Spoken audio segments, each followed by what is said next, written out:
Hi there, I'm Dr. Ruby Gill, double board certified physician and Menopause Society certified practitioner. The question for the Q&A today: once a hormone pellet is inserted, I can't take it out if something goes wrong.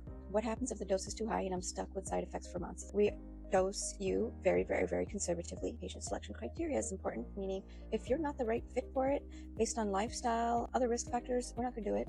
And if we do it, the main question here is what happens if it ends up that I overabsorb? Well, we're definitely close monitoring. We're checking your labs at your peak, at your trough, and we're going to manage symptoms if they should happen. We talk about everything that may happen so that you're fully aware of what you're doing potentially and how you can alleviate or avoid any of these outcomes. If it were testosterone or estradiol, which are the only two forms of pellets, basically, if testosterone was overabsorbed or it ended up being much higher than we wanted it to be, it'll be transient. It'll be out of your system in 3 to 4 months. So the honest answer there is yes, you can't take it out. You are going to have to just burn through the effects of it, but we could go over how to manage that and increase that metabolic rate. It would be acne and hair issues most likely. If it were estradiol that overabsorbed and for any reason you forgot to take your progesterone that you should never forget to take while you're on a pellet and you got spotting or bleeding, then you're now presenting with abnormal uterine bleeding. We would have to go through that normal workup. We're going to manage that as well and manage your dosing there and order an ultrasound and just go through that routine workup there to make sure and see why your body responded that way. If it's in,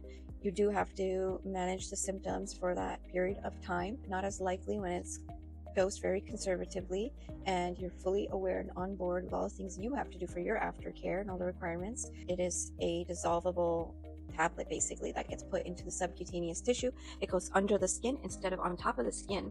This does change the absorption. So for some, this is amazing because it decreases their routine requirement. They don't have to put something on daily or twice a week and remember things like that, and it'll absorb into the bloodstream quicker. It's very patient specific. I would always conservatively dose you, and rather you say that I'm not quite feeling fully resolved right away before we increase your dose than have any terrible outcome where you're just feeling miserable for the first 3 to 4 months until it's out of your system.